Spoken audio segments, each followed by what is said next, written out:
live. Welcome, Whitney. Good afternoon, everyone. Thank you for joining us. I'm Kirian Suarez, President and CEO of Equity in the Center, and I am pleased to welcome our longtime friend and partner, Whitney Parnell, who is President and CEO of Service Never Sleeps.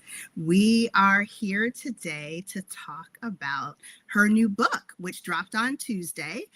So before we start a little back and forth in Q&A, I'm going to toss it to you, Whitney, and ask you to introduce yourself, share the title and the inspiration for your book, and then we can dive in. I'm so glad you chose to join us during this your first week of publication. Thank you. Thank you so much, Kay. It is so special to be with you all. My name is Whitney Parnell. My pronouns are she, her. And as Kay said, I am the founder and CEO of Service Never Sleeps. And I actually just have to name the book dropped. My book, Breathing Out Ruminations of a Millennial Black Woman, just dropped a couple of days ago. So this is actually my first engagement about the book since it's published. And I have to say, it is really special to be holding space specifically with you about this, Kate. Not just because Equity in the Center is just such a respectable organization in equity, but because you've been alongside me in this 8 years long journey of writing the book, to the years of trying to get it published, which is a whole separate story, to now being here. It's just really special to be talking about this book with you in particular. Well, thank you for the honor of joining us this week. And last night, I was trying to remember how long it had been that you've been working on the book, because it has been quite a journey. Pleased to have been along for the ride, during which time you also gifted me this fabulous Black History Month hoodie. Which I wanted to make sure I wore today. But it has been quite a journey. We've had the opportunity to collaborate through Equity in the Center. We were able to co-author an article together, thanks to the invitation of Cindy Suarez a couple of years ago now. So pleased and proud of your first book. So I'm going to start with a question that builds on the title. So what does it mean to breathe out within the context of anti-racism work, especially for Black women? I know we've talked a lot about this generally, but specifically, what do you mean by breathing out? Thank you. And I will be honest with you. I was real close to calling this like exhalation, but I did not want to take away from our movie, Waiting to Exhale, and what that means for Black women. That needed to have its own space there. And so breathing out was a synonym that felt appropriate. And I started writing this book as a way to process my experience as a counter protester in Charlottesville against that white supremacist mess on that terrible day of August 12th, 2017, because I wasn't really talking to anybody about it. And it's a challenge for me to breathe out and talk openly, especially about things that are tough for me. And I think there are systemic implications behind that. But very quickly, as I was really processing that and writing that, I was tying in the systemic implications of white supremacy and racism in life. And it just became an active reflection about the work that I was doing, the life that I had lived. And so these weekly writing sessions really evolved into tying in what was happening in real time, a lot of which was my work, which was doing allyship trainings. And it's really interesting because as I think about your question about what does it mean to breathe out, I think about how this writing process for me helped me breathe out more publicly. Like I think about what the way that I did our allyship trainings before writing this book, and I noticed how breathing out on paper helped me to be less censored, rather more honest. My tone became more authentic with how I talked about this work. And I think people have even noticed an evolution in my truth telling in trainings in particular. And so it really became a way for me to release throughout the process. And I will close by naming that society still does very much censor a lot of Black women from being vocal and honest and vulnerable. And there are often repercussions when we do, which is something that I'm still navigating. This book did not suddenly free me up to feel like I am exempt from the hardships that come from breathing out. I'm well aware that the expectation of my posture is to be the listening ear that's expected to caretake and support. And I've faced a lot of backlash when I have been honest and vulnerable. So at least this book is an opportunity for a lot of it to be laid out there in one place, even if it's not necessarily how I move in my day to day, to be honest with you. Mhm. And the flip side of that I'll just close by saying is, like I said, I'm pretty private. And so it is uncomfortable for me to be so open in this book, but I knew that it was just important to do in order for readers to get an understanding of what Black women have to carry and navigate. And I think about how getting that from other Black women's beautiful pieces of writing in my journey was so healing and freeing for me. And so it Mhm. was important for me to practice that too. Oh, thank you for sharing that. And I'm excited to read the book. I got my copy this week. So I have many questions, but I wanted to drill down on something you just said about Mm, the evolution of your style in mhm. speaking over the course of writing the book. So can you give me an example of how your tone or your voice shifted? Because I know you and I have talked a lot about all of these issues. So I've heard you Mhm. share a lot. So I'm wondering, sort of, in terms of your public voice, particularly in the formal, like Mhm. training and speaking context, what do you Mhm. share now that you didn't before? And I know we talked a Mhm. lot about the stereotypes that we have to navigate. So if you could give an example, that would be great. Absolutely. Well, I'll say three things. More and more generally, in the trainings, I incorporate Black womanhood. And it's Mhm. so interesting how people have such a response to that. Because now, even as like when giving the intro, I say, look, I'm gonna teach a lot of information and the framework for allyship. I am gonna speak a lot about my Black womanhood, but the stuff is still broadly applicable, not just to Black women. But think about the fact that I have to tell you all that it's still broadly applicable because so many people get so mad when I center Black womanhood. So even that's interesting, right? That I'm more intentional about giving examples of Black womanhood, and people in trainings will have strong reactions to that. But in general, I just speak to a lot of that. I'll Mhm. say the second thing is a very particular thing that's evolved, which is with tears. And Mhm. I think about how earlier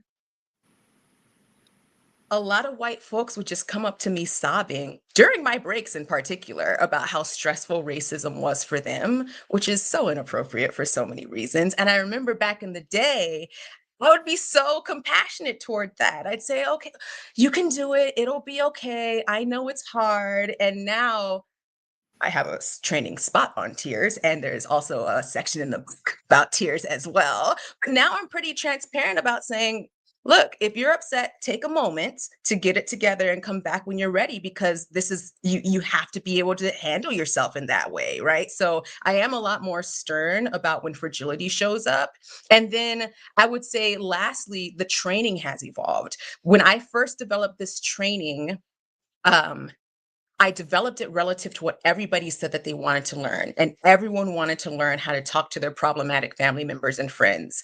Mhm. Uh, and then those people were showing up the most problematically themselves. And so so most of the training was about how to talk to other people and influence them.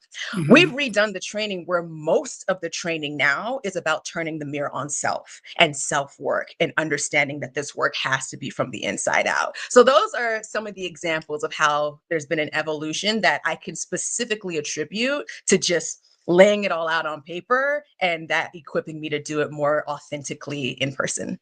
Awesome. Thank you for sharing that. And Mhm. we at Equity in the Center are a big fan of encouraging folks to turn the mirror on themselves. It sounds like a lot of the folks who were showing up for your training, at least initially, maybe they were the friend or family member that needed to be gathered up. Right.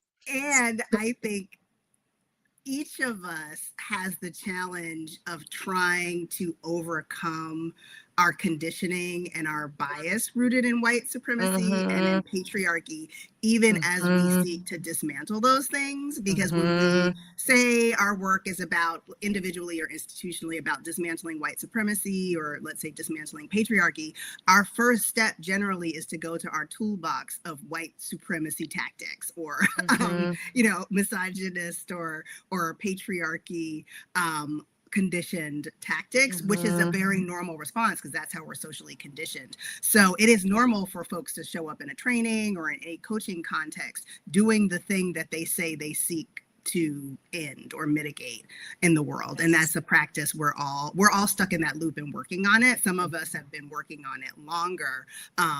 And I want to name that because I know for me, that dynamic shows up for me, and it will for the rest of my life, having been raised in this society. So we all need this practice of continuous learning and introspection and interrogation, because we're deeply very well socialized in the systems that we're trying to disrupt and dismantle. Thank you for those examples. They certainly resonate with me. And I think you spoke to some of this in your last answer, but I wanted to be explicit about asking, like, what are some of the truths that you felt most compelled to name in this book about the role or the challenges of Black women that generally go unspoken in mainstream equity conversations or within equity organizations?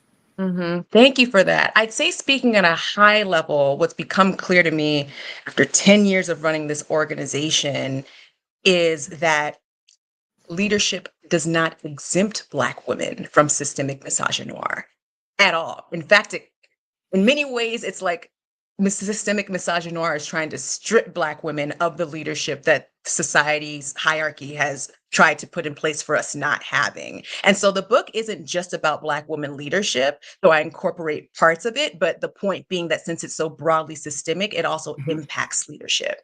And so the two things that I really wanted to make sure I emphasize in the book about Black women leadership were, one, want to celebrate Black women. The world is constantly trashing on us, but we are fantastic. And so I wanted people to take away that Black women can be dispositions to bring a unique and powerful form of leadership based on our brilliance, our creativity, our innovation, our experiences that allow for also profound empathy and care toward others. And so, to be clear, I'm not saying that Black women can't cause harm, nor that all Black women are good leaders, because that's often what I get in response. But also, you just spoke to it, right? Like, there's always learning and growing to do. But I really want to celebrate our power in terms of what we can uniquely bring to equity in organizations. And the second piece that I really wanted to emphasize is that society in its current disposition makes it impossible for Black women to thrive as leaders.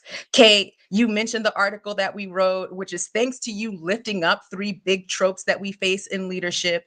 We're angry when we're holding people accountable, or decisive or direct, or, just leading. We're the mammy who's expected to take care of everyone with no reciprocation. And we're the super women who are expected to be able to do all things, save all things, constantly make a way out of no way. And those are just some of the reasons why thriving as we lead organizations as Black women is truly impossible. Alongside the disrespect, the paternalism, the fetishization, the list is endless when it comes to breaking down the systemic misogynoir in place. And I really wanted to be clear about what we are up against when we are trying to lead. Oh, thank you. Yes, there is a laundry list. It makes me think of, well, the many conversations we've had, and what you just said connects to, I think, the dynamic with Black women's leadership, but I think this is true of Indigenous women's leadership and the leadership of women of color. Like, we are generally the folks, say, historically, over centuries, saving ourselves, like saving our communities. So there's that T-shirt that says, like, I'll do it. And then it's like, Black women everywhere. Because historically, for reasons directly connected to structural racism and white supremacy, it was on us. And it's still on us, and it's on women generally as culture keepers and caretakers in most societies, or in most cultures, rather. And when I talk to leaders like yourself or other Black women leaders who are in equity organizations, or in organizations that are seeking to center equity in their organizational practice, often Black women are leading in that work, are generally hired for that work, and are hired for their ability to lead on that topic, on the topic of equity, though the color of one's skin should certainly not be conflated with one's skill set around dismantling structural racism, but that's a separate conversation. Yes. But what I find with colleagues, and you and I have talked about this, is we as Black women will often, in the organizational context I just named, so equity-centered organizations or those with another mission but seeking to center equity in that work, we will offer members of our team more than they have ever been provided in an employment context, speaking to compensation, benefits, sort of values-based practices around paid leave, professional development, and so on. And yet it is never enough. It is never enough. So in the same conversation with individuals, I've had them thank me for having given them something they've never received, to which I say, that's what you deserve. And then they'll go on and lean into what it is that I'm not doing and should be doing because it's not enough.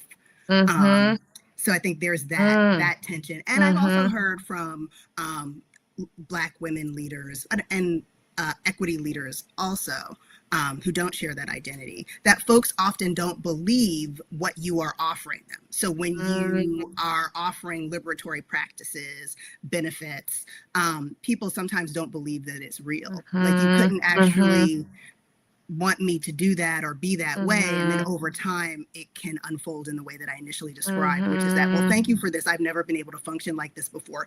And laundry list of things that you owe me, and that you should be doing for me. So, and I know in now 2026, there's at least 2-year-long dialogue about the tension in workplaces, particularly equity-centered workplaces, around what work is and how to be and do. So I think that is a conversation and a dynamic about what the workplace owes one as an individual and what an employed individual owes the workplace within the context of a contract to work there and be compensated for that work. And there are unique ways that that dynamic in the present shows up for, I think, leaders of color, but we're talking about Black women leaders. Thanks. Can I add just one last thing to that? Because I hear you in regards to what kind of applies more broadly, what's specific and deeper for Black women. And I think the specifics for Black women around that never enough piece are then also this weaponization of equity, where it's like folks can't hold both things, that you can be deeply cared about, but you still got to do the work that you're responsible for and paid for. And so this challenge that we come up against, that since we do try to cultivate a place of care, when saying you still got to do your work and be accountable, it's not equity. This is supposed to be an equity organization.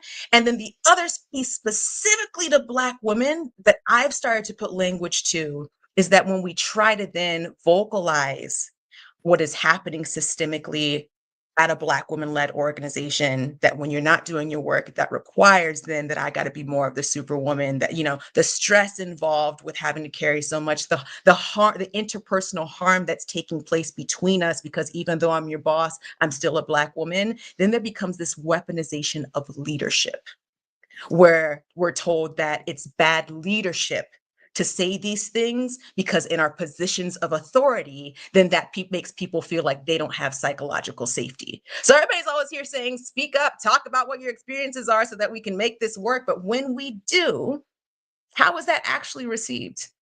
And I will leave that as a question. Thank you. Well, how dare you operate in your power as chief executive of your organization, or whatever your title might be. I totally agree with you. And I feel like sometimes that's the vibe. How dare you? So thank you for ABC. It's still not enough, and I will not be held accountable. Though the instinct or the need to hold us accountable is always there. Yes, definitely. But I will not be held accountable. So that's a challenge I think a lot of us are navigating, and I appreciate your putting a finer point on it. I think you've talked quite a bit about how your personal narrative and lived experiences deepen your understanding of systemic racism in ways that traditional analysis alone cannot. So how do you hope folks reading your experience can then reflect and maybe pivot in their own life and work in terms of how they name and navigate the issues that you raise around systemic racism and the treatment of Black women leaders in particular? Yeah, well, you know, I'll say, coming back to our allyship trainings, the folks who don't like it, Or like me, will often say one of two things: that I'm so angry, aggressive, which is, so deeply racist and Mhm. sexist.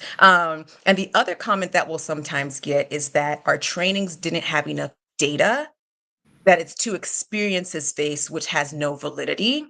And I also find that to be incredibly racist because it's basically saying that our experiences don't matter. And secondly, which is just hurtful, but my counter to that is that that's actually really important beyond the traditional analysis, because all the numbers across society for every institution make it glaringly clear that there are profound racial disparities and that racism is the cause of that. And that the reason why these numbers matter is because of their impact on people. If these numbers were just abstract things floating around the atmosphere, that'd be one thing. But no, this quantifiable data ultimately matters because it represents people who are impacted. And so you get to understand that impact with the qualitative through centering people's experiences and narrative. So I hope that in this book, people can connect to the human that I am and how these systems impact me across institutions, and can apply that same lens to what it looks like to center Black women, hold space for their experiences, to understand once again how all this numerical data impacts people, which is why data matters in the first place. Oh, thank you. Yes, our experiences matter. And often in the type of conversations you talked about earlier, where folks come to you crying, their experiences matter and are valid Mm, data, while at the same time, yours can yes. be dismissed because they don't like the way it makes them feel about Yeah. their own complicity in a pattern in which we're all caught up incidentally. Because as I said Hmm. before, Hmm. we too are also part of this Hmm. pattern and have to constantly be vigilant. Hmm. In a moment when Black women's leadership, particularly in what are we now in February Hmm. 2026, with the Hmm. continuous unfolding of trauma across the country. So, Black women's leadership is increasingly and publicly attacked. How can we better, so pivoting toward visioning and sort of flourishing for, and thriving for Black women leaders, protect, affirm, and follow that leadership? Thank you for that question. I have a pre-answer and Mm-hmm. then an answer. And the pre-answer is really emphasizing that it is not on Black women leaders to fix this. Mm-hmm. I am so tired of being told all the things that I and we need to do to make conditions better for our thriving, when the data has repeatedly told us that it's everything and everyone else that needs to disrupt this deeply systemic condition. And speaking of data, like Erica Hines's Black Women Thriving is just a Yes. fantastic resource around that. The Washington Area Women's Foundation did great research about that. What Cindy Swat is, a fantastic leader, led around Black women and women of color's narratives about their experiences and leaders. Like, these are all resources that help emphasize the fact that it is not on us because it's so deeply systemic. So everyone else needs to disrupt it. And so, to your point, Kay, about how we all have work to do, that's not me saying that we can't do our own work to make this as manageable as possible for us, nor that we don't have constant self work to do to become the best possible leaders that we can. But I can guarantee you that Black women cannot professional development, educate, self care, community, and boundary our way out of systemic misogynoir. Clearly, because we've tried all the things. And so the book breaks down ways that people can do that. So that's my pre answer. um, in response to your question about how to protect, affirm, and follow that leadership, in understanding that it's everyone else's work to do, put simply, just do it. Protect, affirm, and follow our leadership. And like we've talked about a lot, Kay, start with self. Like, working backwards, I think people, including other Black people, including other Black women under Black women's leadership, because this is air that we're all breathing in, Yeah. people need to ask themselves why there even needs to be this conversation. What does it mean that one would need to actively work to follow and affirm Black women's leadership? And, like, why is it active work to do that under a Black woman when it would feel more natural for you to do under a leader of a different identity? What does it mean that it's harder for you to do that? It goes real deep and needs to be personal work for people to wrestle with themselves. And then when it comes to protection, The answer is twofold for me. People who want to be allies to us need to do the active work of understanding why we need to be protected because the experience is so different for us. And so I hope that this book speaks to that, and then let that inform what protection looks like, both when it comes to external engagement, but also within institutions, because that's where a lot of the damage is done. And that there's not just one set checklist of things to do, but it's really a holistic way of showing up that involves understanding the dynamic of different scenarios, and then not just being reactive to the bad treatment, but proactive in cultivating dynamics and settings that can prevent harm from coming our way in the first place. The other side of that protection piece that I just have to name, coming back to self again, is that everyone says protect Black women, support Black women, but are they doing what they say? People are so quick to look around at everything and everyone else, but then not actively address how they're upholding those same three tropes of angry, mammy, superwoman that they espouse wanting to protect us from. So I often say that so much of allyship work is preventative work by working on the self first. So how can you prevent your own harmful behavior so that you aren't participating in the very same thing that you're saying you want to protect us from? So I just gave you the most indirect, nuanced answer ever because there's no checklist or antidote. It's really about a societal shift that's necessary as a result of people cultivating or collectively changing everything that they can, starting with self. Oh, I think that was an excellent answer. You gave folks Good. some clear resources, and thank you for shouting out Erica Hines and Black Women Thriving. And for folks who Mhm. are leaders in organizations, Black Women Thriving is a platform that has a whole set of tools that leaders in organizations who are looking to do what you just said can implement. So you Mhm. give recommendations in the book. Those are some tools available on Black Women Thriving. And I want to name that the work we each have to do as individuals is critically important in the way that you described. Mhm. And when a group of people, such as a board of directors, are working in a governance role, there is a way that introspection can be shared Mhm. collectively and then Mhm. acted upon in the way that Equity in the Center's board of directors has supported me. So we put together a short film that talks about that. And I think it illustrates the actionable piece of what you're saying. So your answer was Mhm. direct. It gave us some clear guidance and resources.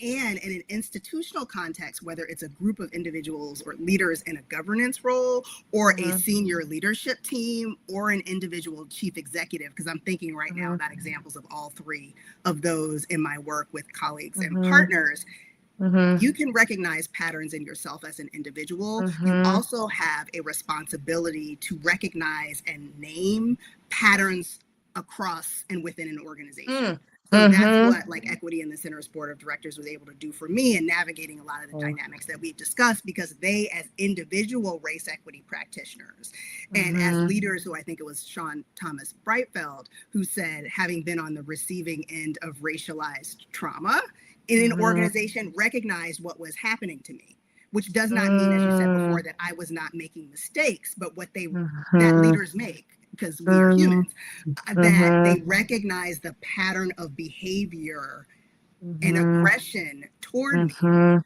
Mm. um, within the broader context of the evolution of our organization, because there was a clear pattern in things that were being demanded of, asked of me, that they recognized from their work and then from across the Mhm. sector. So I think it's holding the Yeah. mirror up to yourself, but then also Mhm. holding the mirror up to your institution and having Yeah. the courage to name bias as it Mm. unfolds. Because I think there are folks who have the individual capacity to block bias in their role. For example, if they have Yeah. power in a board, power as the chief executive, but they still will not name that what they're blocking is anti-Black racism or misogynoir or Mm. bias. And so there is Mhm. power in the naming. And I think that's, Mm. for me as a Black woman leader being supported by a board, there was power and support Mm. in our board naming what was happening to me, even as Mhm. we unpacked things that might have been done, could have been done Mhm. differently. Mhm. That there was this consistent pattern year over year, completely different people and Mhm. different circumstances and different partners, Mhm. because the dynamic that you're Mhm. talking about with Black women unfolds interpersonally, and it Yes. unfolds on an institutional level, where Mm-hmm. equity in the center is regarded or treated, in my case, in a certain way because I lead it. And Mm-hmm. that has shown up in Ooh, institutional relationships where I've yeah. been completely disrespected in my Mm, role. yeah. So we all know how this unfolds. I hear you. Can I just Go say ahead. one last Mhm. thing to close, Kate? Because I was hearing a lot from you about the importance of support. And I just want to publicly state that one of the most significant takeaways for me in this Black womanhood journey and throughout life, and even more pronounced leading this organization, has been the criticality of sisterhood with other Black women. It's literally a lifeline and has been so for me. And you've been one of the most loyal, supportive sister friends in my life since we started building relationship like 8 years ago, and Likewise. have been together in this journey of running organizations. And I'm just really grateful for you and hope that every Black woman has other sister friends in their lives to be there for each other as we need, in the ways that you've been for me. And so I just, as we release this book and you've been a part of the journey, and this is my first speaking about the book, it just felt really important to be able to publicly name how grateful I am for your sister friendship. No, thank you. I am equally grateful because we support one another, and it's been great to have, and wonderful and healing to have space for conversations that don't happen in other Yeah. contexts. And it's like, Yeah. if we don't have our backs, well, obviously we would be in the position we often are. And I think you and I Yeah. are both very fortunate to have one another. And I know we, Yeah. as sister friends in life, have one Mm-hmm. another's back. And Mm-hmm. that doesn't always translate to work. And I Mm-hmm. think Mm-hmm. I've been privileged to have that type of a relationship with you. And I'll also shout out Andrew Plumley, who Yeah. is a male and an Yeah. ally, and Mm-hmm. was my partner along with Mm-hmm. other wonderful people like Erica Hines in launching Equity in the Center. But he's always had my back in his Mm-hmm. identity and has run Mm-hmm. interference for me. And I think Mm-hmm. that is such a blessing. And Yeah. so, in the same way, thank you for sharing that. Our relationship has been a blessing. Andrew has been a blessing to me, as you have, on our many deep conversations. And I want to say that because it is possible.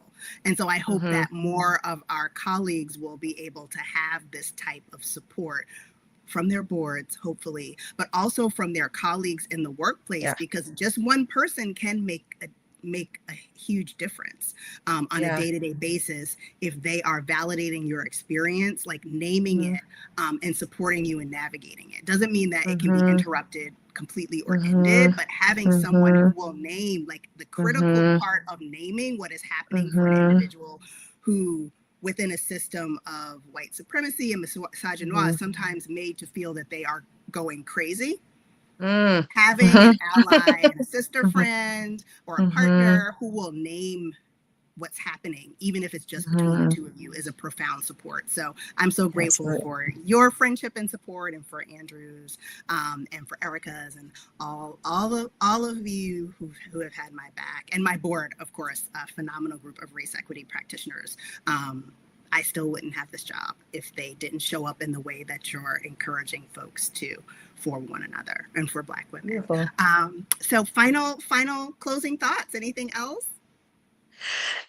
8 years later, Breathing Out Ruminations of a Millennial Black Woman is here. You can find it everywhere. And I'll always say, one, I don't expect everybody to agree with everything, but if you can enter it humbly with a perspective of wanting to hear mine and take from it what you can, I hope that it can be of value. And while every identity can get something from this, a deep hope for mine is that Black women can read this and think, yes, just like I've been able to get from reading other Black women's resources. So I'm just trying to be up in here with all the others, just trying to name the thing so that we can live our best lives. Yes, and I hope you feel lighter. In the spirit of living one's best life, I hope that you feel lighter as you enter this new chapter of your Thank life you. and career, having put this out into the world. So thank you for joining us today. I want to thank those of you who are with us here on the live for your wonderful shout outs in the comments. We appreciate you, and deep gratitude to you, Whitney, for your friendship and your support. And I'm so excited for your book to be out in the world. So thank you for joining Amazing. us. Thank you so Take, much. take Take care, care, everyone. everyone. Bye-bye.